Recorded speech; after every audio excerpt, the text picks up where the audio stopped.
पापा जान, मैं पास हो गई। पापा, मैं डॉक्टर बन गई। कमल बहुत खुश थी। वो घर में दाखिल होते ही ज़ोर ज़ोर से चिल्लाने लगी। पापा, मैं पास हो गई, रिजल्ट देखकर आ रही हूँ। मुझे डॉक्टर की डिग्री मिल गई। मामा, पापा, बड़ी बहन सब बहुत खुश थे। सबकी आंखों में खुशी के आंसू थे। कमल की मेहनत का फल इसे मिल गया। बाप ने दौड़ते हुए जाकर कमल को बाहों में भर लिया और खुशी का इजहार करने लगे। मेरी बेटी अल्हम्दुलिल्लाह डॉक्टर बन गई। सब बहुत खुश थे। कमल की खुशी तो गुलाब की सुर्ख पत्तियों की सी थी। माँ ने सीने से लगा लिया। मेरी बेटी को अल्लाह दुनिया जहान की हर खुशी दे। माँ दुआएं दे रही थी। कमल गायनेकोलॉजिस्ट में स्पेशलिस्ट करके आई थी। वो एक अस्पताल में जॉब करने लगी। बहुत खुश थी। जिंदगी के कुछ असूल हैं जिनको सब निभाते हैं, जो ना चाहते हुए भी निभाने पड़ते हैं। कमल का निकाह इसके फूफो के बेटे असजिद से करवा दिया गया। कमल इस रिश्ते से खुश तो नहीं थी। पढ़ी लिखी समझदार लड़की थी। इसने माँ बाप के फैसले को बेहतर से बेहतरीन समझकर कबूल कर लिया। असजिद कनाडा में रहता था। असजिद भी पढ़ा लिखा था। देखने में बिल्कुल कोई अंग्रेज़ लगता था। पाकिस्तान आया। दोनों फैमिलीज ने मिलकर निकाह की रस्म अदा की, लेकिन रुखसती के लिए कमल ने 2 साल का वक्त मांगा। कमल 2 साल अभी शादी की जिम्मेदारियां नहीं निभाना चाहती थी। निकाह के बाद वो कुछ वक्त अपने डिपार्टमेंट को देना चाहती थी। अरशद पाकिस्तान आया, निकाह किया। ना इसे निकाह से कोई एतराज़ था, ना रुखसती से। खामोश था, बिल्कुल जैसे वो किसी मजबूरी में ये रिश्ता कर रहा हो। कमल को महसूस हो रहा था अरशद का लहजा। कुछ दिन पाकिस्तान में रहने के बाद अरशद ने अपनी मामा से कहा, मामा, मुझे वापस कनाडा जाना है, अब शादी पर आऊँगा। माँ ने कहा, बेटा अरशद, कुछ दिन हमारे पास भी रुक जाया करो। आते हो 10 दिन भी नहीं रहते और वापस चले जाते हो, जैसे मेहमान हो हमारे। अरशद खामोश रहा। कमल से मिलने आया। कमल से बर्दाश्त नहीं हुआ।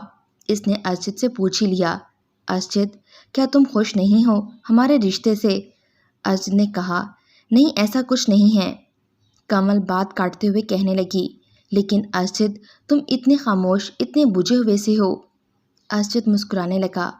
कमल, जिंदगी ऐसी ही होती है। जो बचपन में बहुत शरारतें करते हों, बातें करते हों, वक्त इनको उम्र के बढ़ने के साथ साथ खामोश और रूखे लहजे वाला बना देता है। ख्याल रखना अपना। शादी पर आऊँगा। कमल ने जाने से पहले अरशद का हाथ पकड़ा और कहने लगी, अरशद, मुझे लेने आओगे ना? अरशद ने मुस्कुरा कर कहा, पागल, तुम अगर चाहो तो अभी मेरे साथ चलो। कमल की आंखों में आंसू थे। अरशद चला गया। वक्त गुजरता गया। शादी को 2 साल होने को थे। रुखसती की तैयारियां चल रही थीं। सब बहुत खुश थे। अरशद भी कुछ दिन बाद पाकिस्तान आने वाला था। कमल बेचैन थी अरशद को देखने के लिए। एक रात कमल रात को घर लौट रही थी। इसकी कार एक ट्रक से टकराई। बहुत बड़ा एक्सीडेंट हुआ था। ट्रक वाला कुचल कर भाग गया। वो 2 घंटे सड़क पर पड़ी रही। लोगों को पता चला, इसे अस्पताल ले गए। कमल के दिमाग में गहरी चोट लगी थी। कमल के घर बताया गया। सब आ गए। सब रो रहे थे, दुआएं मांग रहे थे। ये क्या हो गया? कुछ दिन बाद दुल्हन बनने वाली कमल दुनिया से बेखबर पड़ी हुई है। लबों पर दुआएं थीं, आंखों में आंसू थे। अरशद भी आ चुका था। डॉक्टर्स ने बताया, बात सीधी सी है, ऑपरेशन के दौरान या तो इसकी जान जा सकती है या यादाश्त। सब रो रहे थे। कमल बेबस पड़ी हुई थी। ऑपरेशन किया गया। सब कुछ बदल गया। सब कुछ वीरान हो गया। दुनिया अंधेरे में बदल गई। डॉक्टर्स ने सॉरी कहते हुए क़यामत गिरा दी। डॉक्टर ने कहा, सॉरी, हमने इसको तो बचा लिया है, लेकिन इसकी यादाश्त जा चुकी है। वो बिल्कुल पागल बच्चों की तरह रिएक्ट करेगी। अरशद खामोश खड़ा था, जैसे इसको कोई फ़र्क नहीं पड़ा। सब रो रहे थे। कमल को 2 दिन बाद होश आया। वो बिल्कुल बदल चुकी थी। अरशद सामने खड़ा था। वो खामोश सबको देख रहा था। अरशद वहाँ से चला गया। घर गया। माँ ने कहा, अरशद बेटा, कमल को तलाक दे दो और वापस चले जाओ। अरशद ने माँ की तरफ देखा और मुस्कुराने लगा। माँ ने कहा, सुन रहे हो ना, तुम कमल को तलाक दो और वापस चले जाओ। अरशद ने कहा, माँ, ये अच्छा मजाक है। पहले अपनी मर्जी से शादी करवाते हो और फिर छोड़ देने का कहते हो। ये कोई मजाक है? माँ ने कहा, अरशद, ये सब बातें छोड़ो, बस कमल को तलाक दो। मैं तुम्हारी ज़िंदगी बर्बाद नहीं होने दूंगी। अरशद ने कहा, माँ, सब रिश्ते अपनी जगह हैं। आप मेरी माँ हैं, आपको इनकार नहीं कर सकता, लेकिन वो जो अस्पताल में अपनी सांसों से अनजान पड़ी है ना, वो मेरी बीवी है। मैं उसको भी नहीं छोड़ सकता। माँ ने कहा मैं तुमको ऐसा नहीं करने दूंगी। अजय ने कहा माँ, कमल ठीक थी तो आप इसको चूमती थीं। आज वो बेहाल है तो आप इसको धुतकार रही हैं। अजित वहाँ से चला गया। अजित कमल के घर गया। सब खामोश खड़े थे। अजित कमल के पास गया। आवाज़ दी, कमल। कमल डरते हुए बोली, गंदे हैं सब, मुझे नहीं बात करनी सब, मुझे इतनी कड़वी कड़वी चीज़ें खिलाते हैं। अजित की आंखों में आंसू आ गए। सब रोने लग गए। अजित ने मुस्कुराते हुए कहा, छोड़ो इन गंदे लोगों को, आओ मेरे साथ, मैं तुमको तुम्हारी पसंद की चीज़ें लेकर देता हूँ। अजित ने सबसे कहा कि मैं कमल को अपने साथ कनाडा लेके जाना चाहता हूँ। पहले सबने इनकार कर दिया, लेकिन अजित बस जिद रहा। आखिर सब मान गए। अजित कमल को कनाडा अपने साथ ले गया। वहाँ डॉक्टर से मशवरा किया, चेकअप करवाया। डॉक्टर्स ने हौसला दिया, ठीक हो जाएगी। कमल का इलाज शुरू करवा दिया। कमल को हर दिन एक इंजेक्शन लगता था। एक दिन कमल सो रही थी। लग ही नहीं रहा था कि कमल पागल हो चुकी है। लग रहा था जैसे अभी उठेगी और आवाज़ देगी अजित को। अजित पास जाकर बैठ गया। कमल के सर पर हाथ रखा, माथा चूमा। कमल ठीक हो जाओगी तुम। कमल की आंख खुल गई। उठते ही कहने लगी, तुम कहाँ चले जाते हो गंदे, मुझे इतना डर लगता है ना। कल वो जो है ना सफ़ेद कपड़ों वाले लोग, उन्होंने मुझे इतनी ज़ोर से इंजेक्शन लगाया था। अजित ने कहा, ओए पागल, छोटे से इंजेक्शन से डर गई तुम। कमल ने मुंह बनाते हुए कहा, अच्छा अच्छा, तो तुम लगवाना, अब जब वो आएंगी तो तुम लगवाना। अजित ने मुस्कुराते हुए कहा, ठीक है, मैं लगवा लूँगा।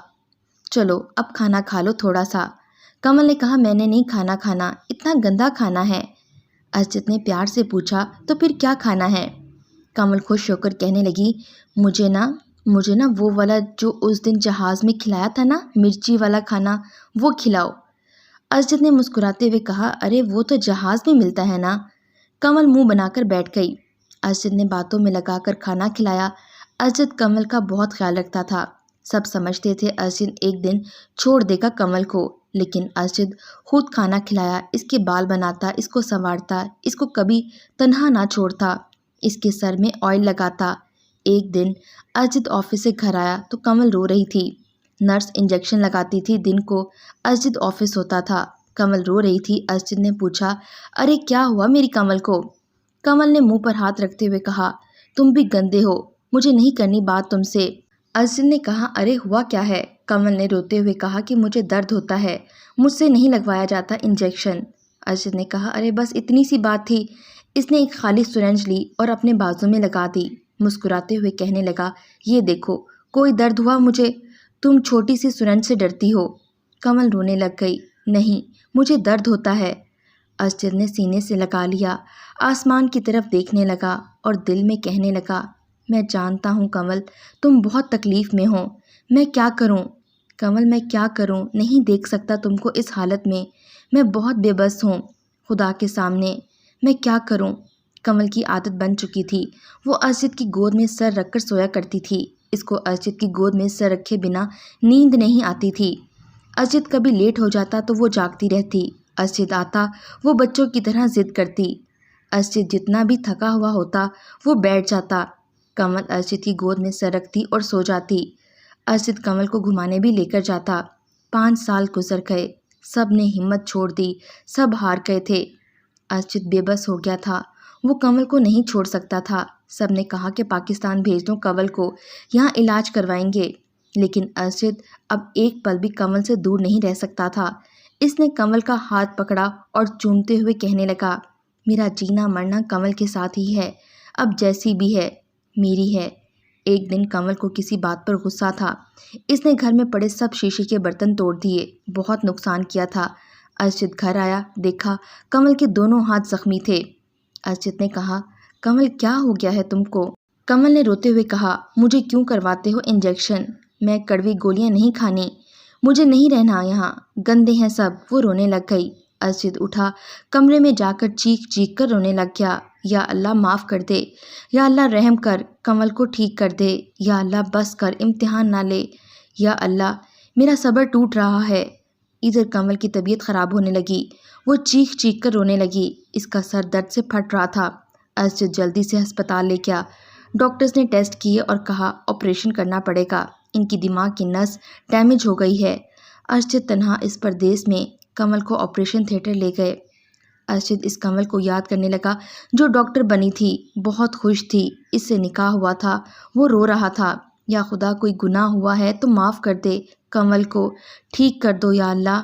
4 घंटे के ऑपरेशन के बाद डॉक्टर्स बाहर आए, बहुत खुश थे। अर्शद को मुबारकबाद दी, कहने लगे हम हैरान हैं, मुआवजा समझें या कुछ और। इसकी जो वेन नस डैमेज हो चुकी थी वो अब बिल्कुल ठीक काम कर रही है। 50% चांस है कि वो बिल्कुल ठीक हो जाएगी। अर्शद सारी रात कमल के पास बैठा रहा। इसकी आंख लग गई। सुबह जब कमल को होश आया, इसने देखा अर्शद पास बैठा हुआ है। दीवार पर लगा कैलेंडर देखा, 2020। इसका सर चकराने लगा। कहाँ है वो? अर्शद को हिलाया। अर्शद, ये कहाँ हैं हम? अर्शद ने जब कमल के मुंह से अपना नाम सुना, इसकी आंखों से खुशी के आंसू बहने लगे। कमल, फिर से मेरा नाम लो ना। कमल ने कहा अर्शद, ये कहाँ हूँ मैं? अर्शद ने कहा आराम करो, सब बताता हूँ। कमल खामोश हो गई। वक्त के साथ साथ कमल बिल्कुल ठीक हो गई। कमल ने अर्शद का हाथ पकड़ा और रोते हुए कहने लगी, अर्शद 5 साल तुमने मुझ पागल का बोझ उठाया, छोड़ जाते मुझे। अर्शद, यहाँ तो लोग खाने में नमक तेज़ हो जाने पर तलाक दे देते हैं, और तुमने तो 5 साल एक पागल को सीने से लगाए रखा। अर्शद ने कमल के होंठ को चूमा और कहने लगा, कमल, हम सफ़र कभी छोड़ के नहीं जाते। कबूल करने के बाद छोड़ जाने वाला हम सफ़र नहीं, सौदेबाज होता है मेरी जान। अर्शद ने सीने से लगा लिया। कमल को कहने लगा, कमल, तुम्हें अच्छे वक्त में अपना बनाकर बुरे वक्त में छोड़ जाता, इतना कमज़र्फ नहीं हूँ। कमल ने आसमान की तरफ देखा और खुदा का शुक्र अदा किया। अल्लाह ने एक निभाने वाला जीवन साथी दिया है।